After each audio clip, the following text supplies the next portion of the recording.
the gender pay gap, employees discussing their salaries, illegal immigration as an act of love, and another outburst of school violence. I'm Yochanan Danoff, and this is The Square Circle.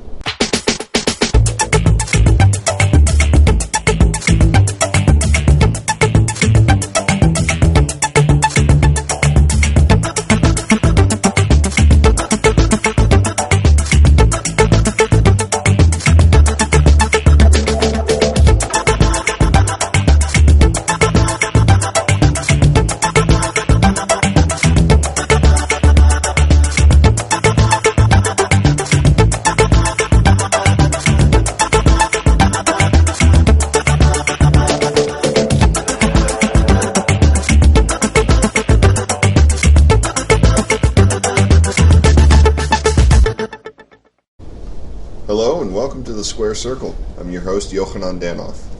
Joining us today are political consultant Matthews Pearson, Nick Brana, formerly of the Terry McAuliffe campaign, and Republican lobbyist John Russell. This week marked Equal Pay Day, and Congress celebrated by considering and rejecting the Paycheck Fairness Act, which would have addressed the so-called gender wage gap, the difference in pay between men and women. Is the gender wage gap due to bias against women, or are there other explanations? Well, I don't think that the gender pay gap is entirely a bias against women. I think a lot of it is historical, with women entering the workforce as more on equal terms later, and so there's some catch up there. I think here and there is real bias. I think that part of the Paycheck Fairness bill that was introduced is really good policy, allowing Sally to ask Jim what he makes and not be punished by her company, or for Jim telling her to be punished by his company.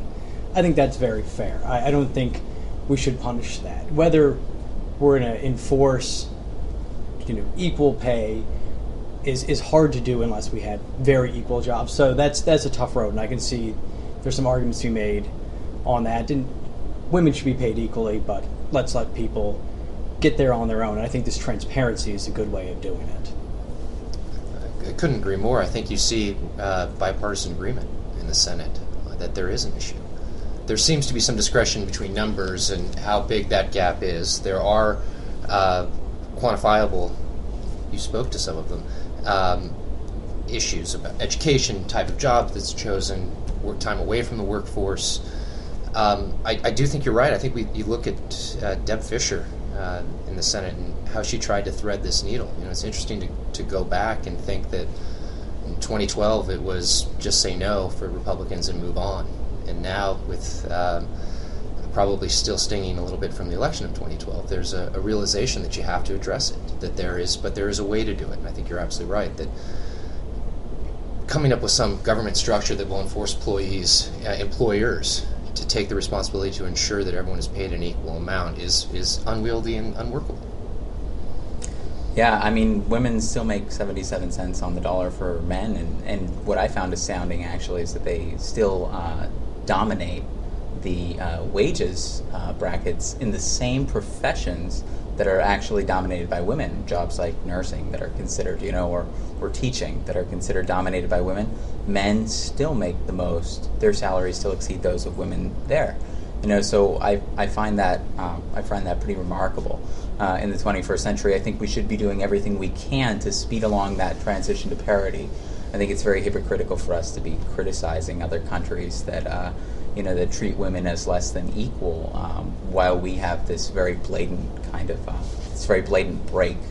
I think some parts of the conservative wing in Congress were criticizing Democrats and the president for making kind of a political ploy. This is a political token, trying to minimize the damage of the losses in 2014, the midterm losses. But I think that's how democracy works. It's by taking into account the will of a majority, in this case, 52% of the population, and actually representing their desires, especially towards such a historical issue of inequality. Now, the one thing I found interesting about this was that even on the first of all, no Republicans voted for this. They all rejected the Paycheck Fairness Act, even the women, some of whom who had in past been in favor of women's rights issues. Any idea why they would say no to this specific act? Absolutely. I think the legislation, as currently written, was critically flawed. And if you look at the 4 Republican senators, women senators, they came up with an amendment that looked to address, to allow for transparency, to allow for some bit of for redress, but didn't, and then come up with a little bit of a twist here. They admitted that in fact there's, as well as a gender or a wage gap, that there is a skills gap, and they looked to fund programs that across the country would bring more parity in skills. I find it interesting that the 5 fastest growing professions in the United States are dominated by women, and I think that it's not necessarily a partisan issue. It's much more of a how do you get there. There's general agreement that there is an issue, but it's the question of how to get there. I think John brings up an interesting point here, though. It's when we're talking about skills and training. That's one thing. If a woman is being paid less because she doesn't have the skills or the training that her male counterpart has, then I think we can all agree that if she can't perform the job as well, or if she's not up to snuff, then the pay gap makes sense. But we're not talking about women who don't have the skills and women who aren't able to perform a job as well as men. We're talking about a line worker or a nurse or a teacher that have the same education, the same skills. And so there is something that needs to be done about that. And if I'm turning over and talking to the woman next to me, I'm putting the widget in as we go down the line, she's putting in the widget next to me, and she's putting in the widget just as fast and just as well as me, but she's making 77 cents on the dollar that I'm making. That needs to be addressed. So skills, there's something that could be said for that in some professions, but when we're talking about jobs that are the same skills and the same background and performance is the same, it is absolutely ludicrous that women aren't being paid as well. And transparency is, I think, can solve a lot of that. But in some of those low-wage jobs, the very blue-collar, putting a widget in, there may be a role for government in trying to figure that out, how that can be at parity. Real quick, I'd like to remind our audience that you can submit your questions to our guests through our website, www.publicsquare.net, and we will try to answer as many questions as we can live on air towards the end of the show. President Obama also took action on the gender pay gap, signing 2 executive orders, one of which bars federal contractors from punishing employees who discuss their pay with each other. Now, apart from the gender pay issue, is it smart to let workers discuss compensation with each other? Matt Pearson, could it lead to discord in the workplace? Certainly it could lead to discord in the workplace. I think that's part of the point. But, people are, to bar people from talking about things like pay, it's certainly a polite thing to do, but, we don't talk about how much we're paid at dinner. I'm not going to ask John or Nick how much they get paid, and I'm not going to ask them their religion. But how much you're getting paid at the workplace is really important, and if you don't know you're being paid less because you're not allowed to figure it out, then that's a problem. If you're in the federal government, if you're an actual federal government employee or in Congress, I can go on a website and figure out how much you make. And so if I'm, a legislative aide in Congress and I know that someone is making more or less than me, I have a way of finding that out. But for that, this is a step towards allowing people to figure out that and letting them address this on their own. Of course there's going to be discord, and that's how we would address this. I don't mean to speak out of school, but you see it already. I mean, in non-federally connected jobs, people talk about how much they make around the coffee table, and it does frustrate people. And I think that it leads to 2 things. It's certainly harder to be a manager when you've got some upset people who figure out that, wait, why is so-and-so, Jimmy, making 2 times I am? It does seem to motivate in other circumstances. But let's be very honest. There can be rules on the book saying, no, you're not supposed to talk about it, but if you're giving somebody a ride home or you're having a few adult beverages after work, compensation, impolite or not, does tend to make its way into the conversation. I do think that transparency is critical here and will lead to, one would hope, to a leveling of the playing field. Codifying it, all right, I understand the need for that, but I'd argue that's probably a little late. I mean, let's remember the Equal Pay Act was passed 51 years ago. Mm-hmm. Okay, so that's government intervention, and that really hasn't been, I guess one would say it's really, okay, it's got a 70%, 77% success rate at the moment. Well, for government work, that's pretty good. But we haven't gotten all the way there yet. And I think that is, as we look for as colleagues speak to each other, I think pressure comes to management to fix the problem, if it's a glaring problem. Yeah, I mean, I think this is an essential element of accountability, of workplace accountability. I frankly find it revealing of kind of our skewed priorities here. The fact that we're placing the burden of proof on the laborers in this instance, as opposed to on the businesses and the employers. They're the ones who should be having to prove to their laborers and to the rest of us that they're acting in a uniform, standardized, codified way. And basic transparency and accountability on that is something that facilitates that. So I think this is it's a great step in the right direction. Well, this is where I'm going to actually jump in on John's side. I don't think enforcing all employers everywhere to publish how much all of their people are paid and codifying how much people should make across a certain, if you're, a specialist X and then you make $55,000, then we're preventing upward mobility. And one of the reasons we have a pay gap is John is better at walking into the boss and saying, hey, I had a really great month, I had a really great 6 months, I had a lot of sales, I think you need to bump me up. And study after study has shown that women, it's not that they're not good at what they're doing, they tend not to do this. And there's been books written, hundreds and hundreds, thousands of books on why they might not do this, but I think it's a little much to codify and say this, we're all going to make this for this position, but allowing people to ask each other allows the woman to go in and say, hey, he went in and asked for a raise, I'm going to go in and do the same. Right. So in your scenario, there are meritocratic reasons, that there possibly should be a difference. But at the same time, it opens the door, I think, for discrimination or for nepotism or for any kind of favoritism. So I do think that manifests in the form of racism or sexism.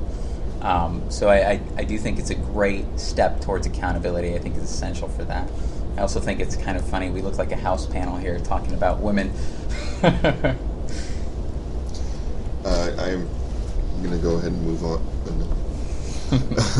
Also this week, former Florida governor and possible Republican candidate for president, Jeb Bush caused controversy by calling illegal immigration an act of love on the part of immigrants trying to support their families.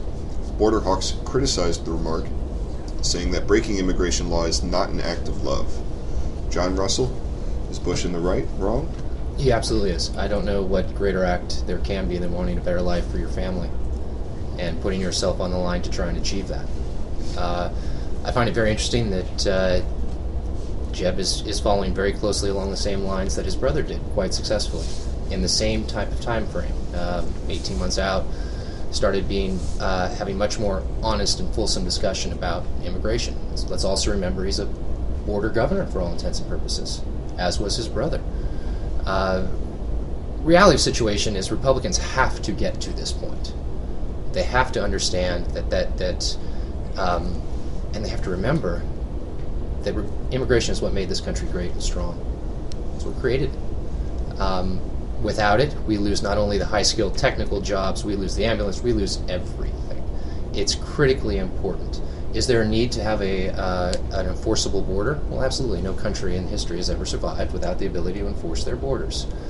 But having and praising those that come to this country in order for a better life, I don't really have a problem with it. Now, many in my party did, but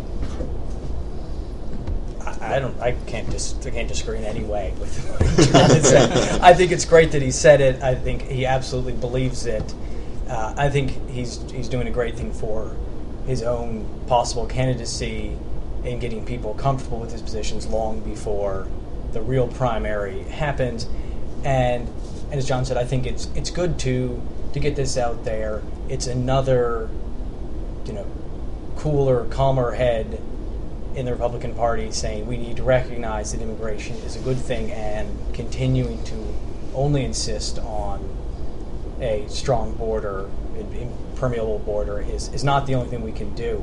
And hopefully this brings about a debate in the Republican Party, or an acceptance. Maybe there'll always be some debate, but maybe less or so, and bring it around. Rubio's got to be a little annoyed that he can't own this issue, but now it's two people with some gravitas and policy wonkishness that are on bringing the Republicans over to this issue. I think it's great.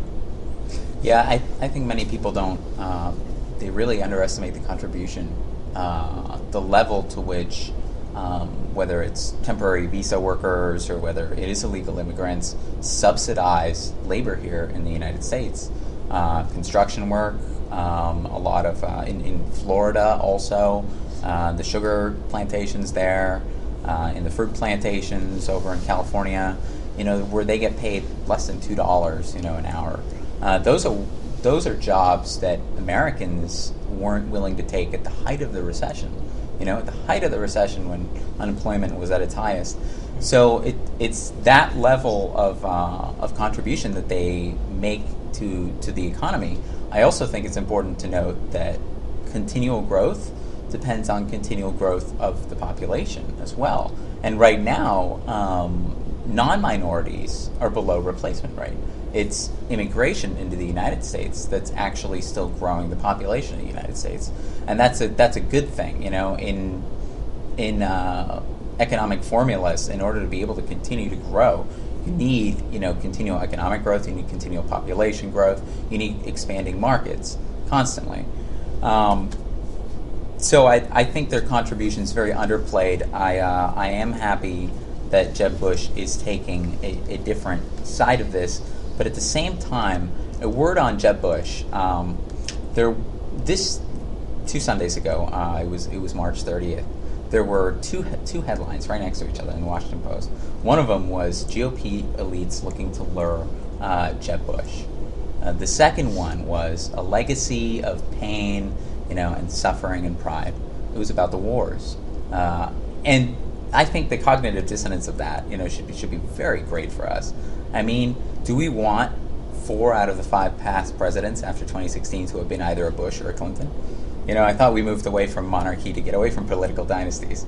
So, I think those of us who sit around and talk about this, it's going to be a whole lot of fun if we get to have Bush versus Clinton. My own household, my wife is just so excited about the Bush comments and everything he's doing, and we're going to have the talk show right there in the living room. So we can hope for this. I think either choice is great for American people. I'm certainly on the Clinton side, but I think he's showing himself to be a statesman and have real command of the issues and not just playing to the base, while Clinton is doing the same. And I don't think it's moving towards monarchy. I think it's two heavyweights in the political sphere that really understand policy and can get away a little bit from the base politics because of who they are and the dynasties they come from. It's hard to say. I mean, yes, it's easy to blush monarchy. It's a great line, except they were elected twice in their own respective states. They have an electoral record to fall back on that didn't necessarily come from the family branch. They weren't running in Texas except for brother. Was able to do well in Florida. New York, after a listening tour and some years living in Arkansas, she was able to do very well as the senator from New York. I find the Republican Party has to get their heads wrapped around this, though. They've got to come up with a clean answer for the immigration question. And what Jeb is doing, again, is, I think, very clever. He's going after the wavering Republicans and certainly the middle, the great undecided voter, and he's appealing to them strongly. I'm sure now he also has not stopped talking about education. He is looking at these issues from playing them out very far, and it'll be interesting to see. He'll probably end up running against another Texas governor who's also doing somewhat of a similar thing. The rising American electorate is millennials, it's women, and it's minorities. And those happen to be groups that vote heavily Democratic. If the Republican Party can't make inroads into these groups by being more favorable to them, by holding policies and attitudes and tones that are more favorable to them, I think they're facing a lockout of the White House. They're facing demographic extinction. It's actually nice to see some agreement. We'll try not to. Yeah, we'll stop it if you'd like. Right. All right, shifting gears. Finally, we witnessed this week yet another instance of mass violence in America when a teenager went on a stabbing rampage in a Pennsylvania high school. This comes less than a week after a soldier opened fire in Fort Hood, Texas. And this kind of scene has become all too familiar in the United States. Nick, why are such incidents becoming more common here in America? And what, if anything, can we do about it? I mean, the problem isn't a mystery. We've known about it for a long time.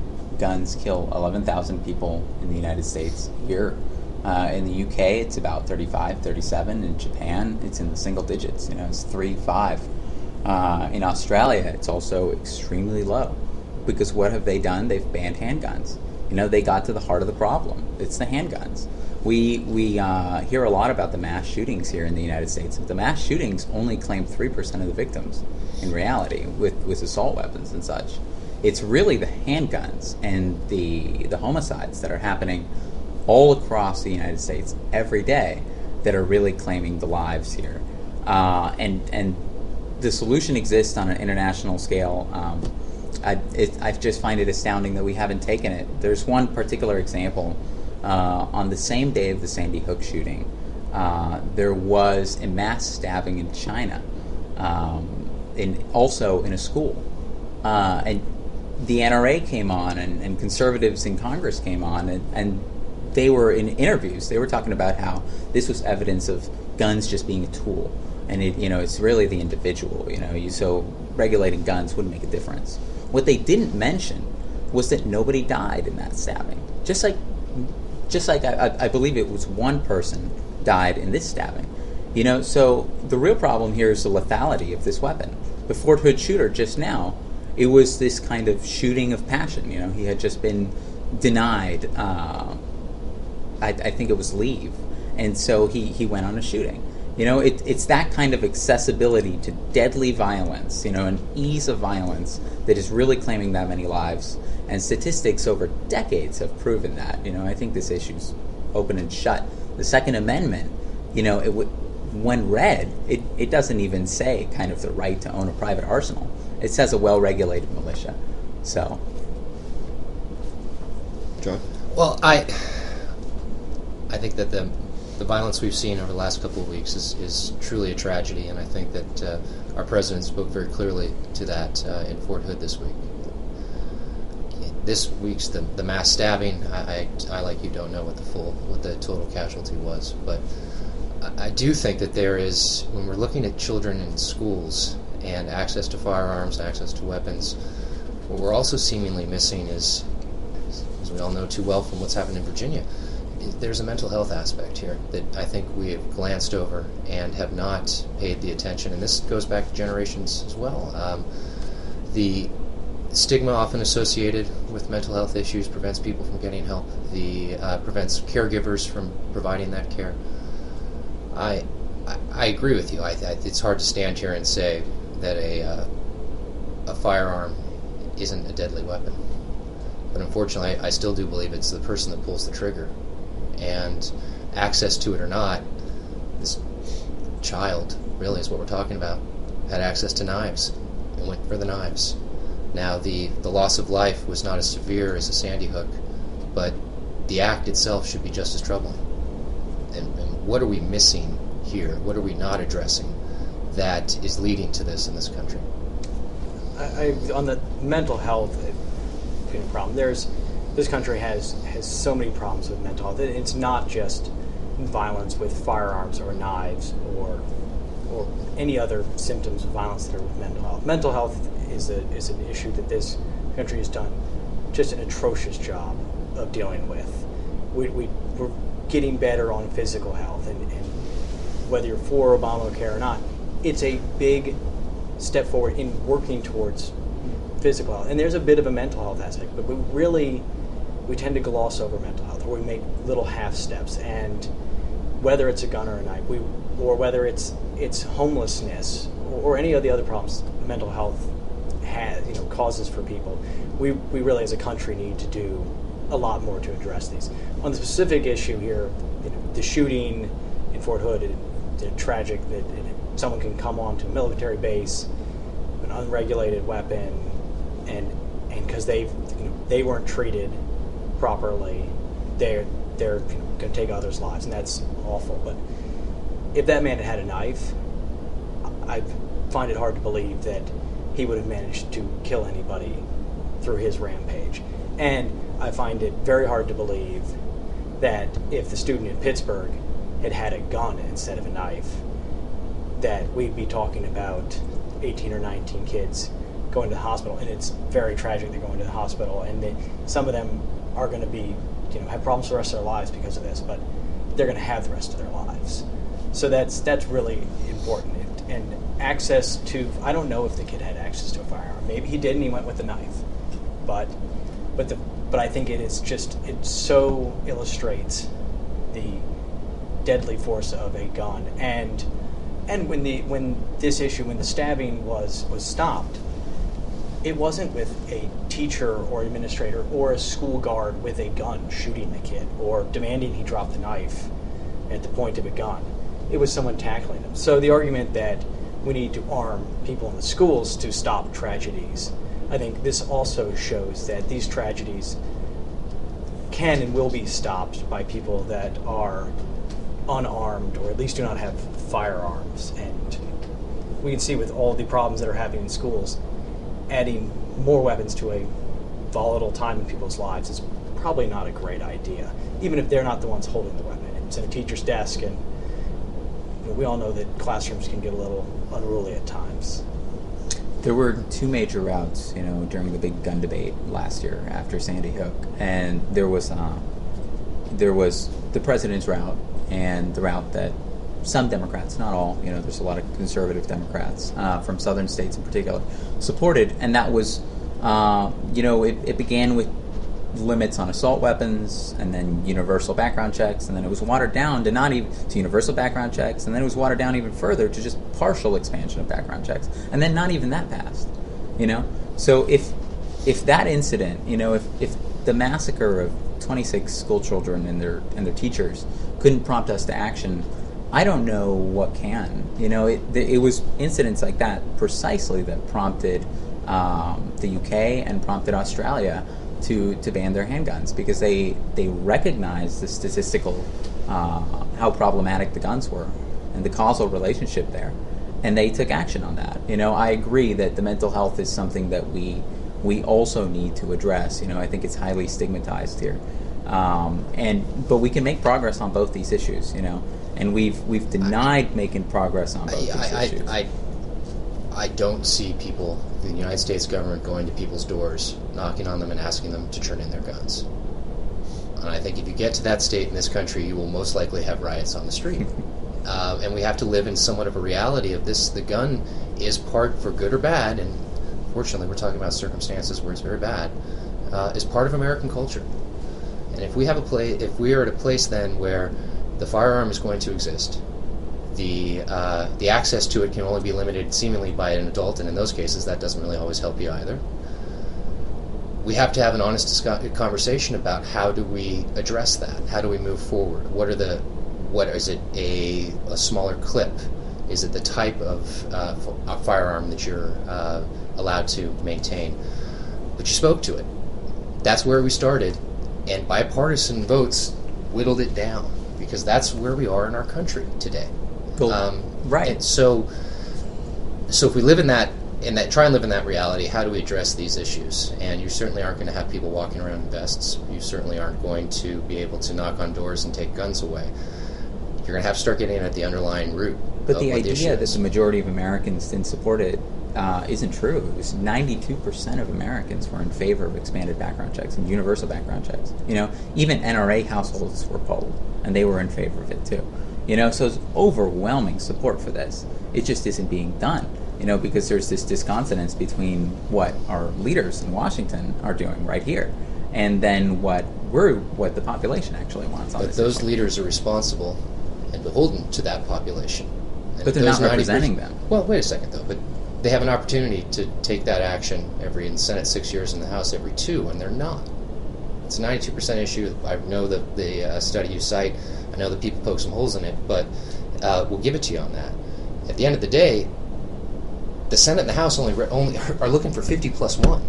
And if they're not at 50 plus 1, if they've got an overwhelming majority in their district, in their state, yelling, screaming, and chanting in front of their door, they'll change their mind. I think that the dirty little secret of that, what happened during the post-Sandy Hook and legislative battles that followed, was yes, there was tremendous tweets, there were tremendous Facebook posts, there were tremendous, and there actually was a pretty good Instagram campaign as well. There weren't a lot of phone calls. There weren't a lot of visits. And that's what moves members. Yes, we can use the boogeyman in the room of the NRA. They're great to beat up on. But the reality is, a lot of gun owners aren't represented by the NRA and have just as strong feelings. But look really quickly at the alternative to the Obama administration, Democrats' proposal that the NRA was pushing. It was guards in schools, more people carrying guns, Well, I don't know if that was ever. Wayne LaPierre said that on in a Sunday morning show. I don't know if it ever made it. It might have, knowing some of the House Republicans, it might have made it into legislative text. It was a big push. It was on CNN for weeks. I saw different people talking about it. But so's the plane. That's been on CNN for weeks. We can't use that. But the idea that we should turn kind of the guns issue into a Wild West type shootout. These people, a lot of people who did this, Adam Lanza, who went to the theater in Colorado and Aurora, he went in with head to toe in gear, in protective gear, the drum magazine, so do we really want an arms race, between citizens and civilians, school teachers, in our neighborhoods and schools? Is that the idea of America, that we have this kind of arms race? I don't. All right, guys, I'm going to have to table that one. It's not really something we can solve in this room, unfortunately. Let's go ahead, take some questions from our viewers. First one is from Linda Sullivan. And the question for you gentlemen is, why can't we have different policies for immigrants when we want to stay? Hardworking people with roots in their communities, and those we don't want to stay, gangsters, drug runners, freeloaders. We do have different policies for them. The Obama administration has deported people at a breathtaking rate, I would say. 2 million. More than any other administration ever has. And they're all have offended in some way. They've broken some law. And I think we can all agree that if you're a violent criminal, or if you're selling drugs, or you shoplifted in a more than like a pack of cigarettes, you should lose this privilege, even if you gained it illegally, of coming to the United States. And so we do have those different standards. I think that maybe applying them as blanket in that is a little much, because we do have upstanding citizens, or generally upstanding, who are working really hard, and they are breaking their backs, this act of love, to help their families. They're sending every dollar they have back home, or they have their family there with them, and they're killing themselves to put food on the table, and sometimes they come up short, and sometimes they do something stupid. And those people get deported, and then maybe their families here without any way of taking care of themselves, and then they're on the government dole, and then people are even more unhappy on the Republican side, and then the Democrats are not so happy about that either. So I think we need immigration reform that fixes this. That what she's mentioned isn't really a problem, but gives a track for citizenship that rewards the people who work hard and are pillars of their community, and continues to throw the people out who are causing problems with our community. We also have a a tremendous legitimate immigration problem in this country, where the lines are backed up for anywhere in Eastern Europe, or gosh, the Irish are still trying to come. And you're absolutely right.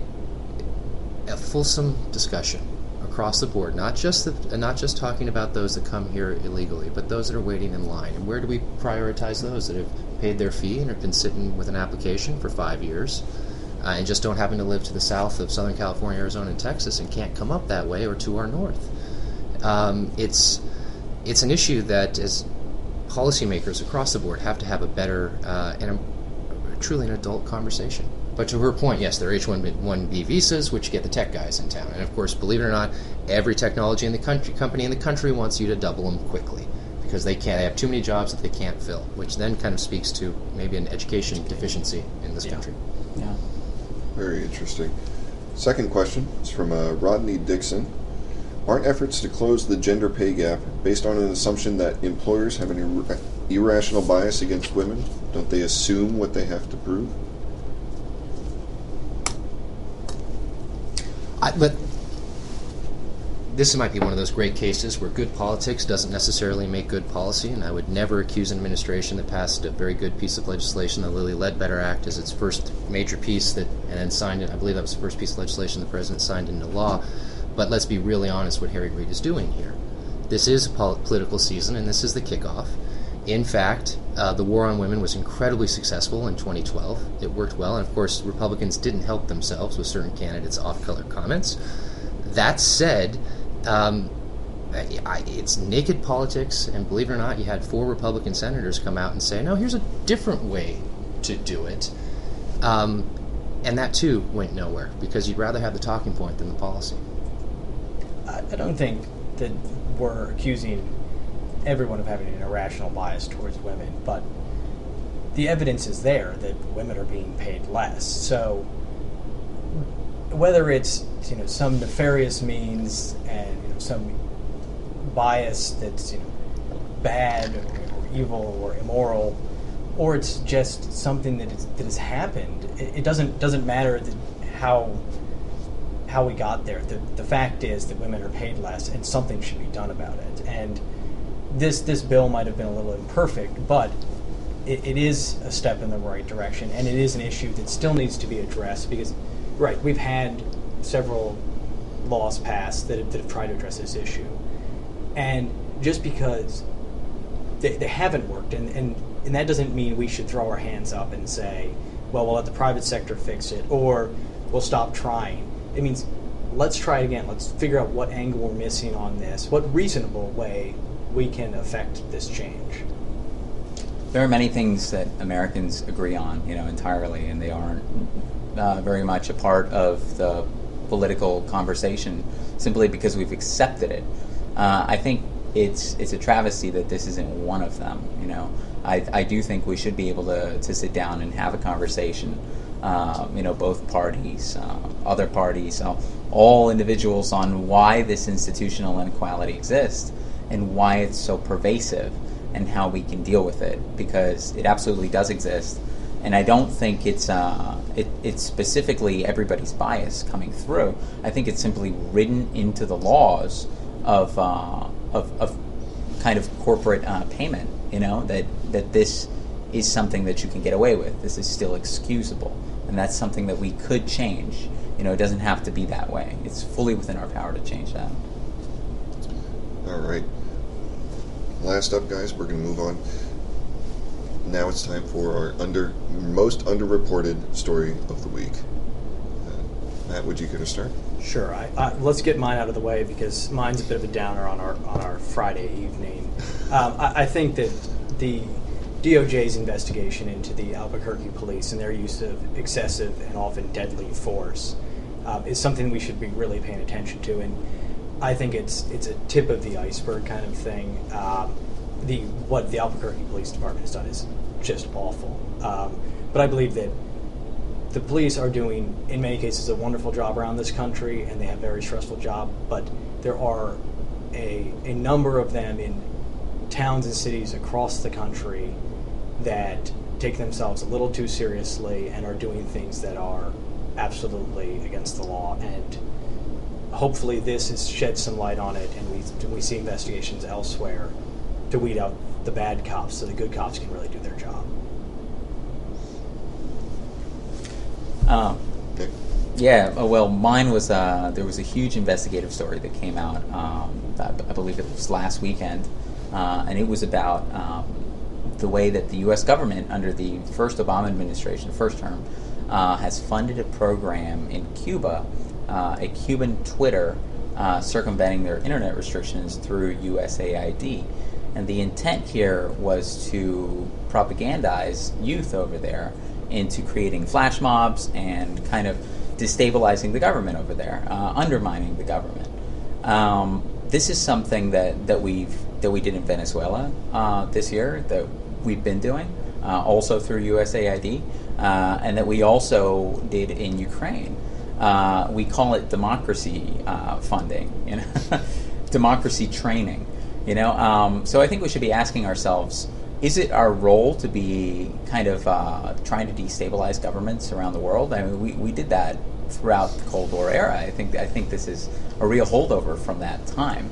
Is it our role to help to try to stage these coup d'etats through State Department, USAID, or CIA? We should be asking ourselves that.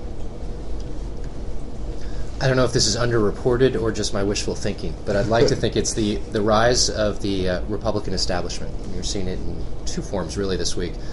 First, this weekend is the annual Main Street Coalition partnership, which is a group of, yes, there still are moderate Republicans that take a little retreat down to Florida, which would probably be lovely right about now. And they are invited Kevin McCarthy and Eric Cantor. Eric Cantor has been taking some slings and arrows, shall we say, over the last couple of weeks from his Republican right, who have charged him with not holding to the core, as well as propping up Jeb Hensarling as a potential opponent should Mr. Boehner decide to retire. Both Mr. McCarthy and Mr. Cantor paid no attention to those criticisms and are in Florida this evening. And I draw one last little parallel to that, and that's the little action that I think maybe some people saw, a little grainy black and white video of a congressman kissing a congressional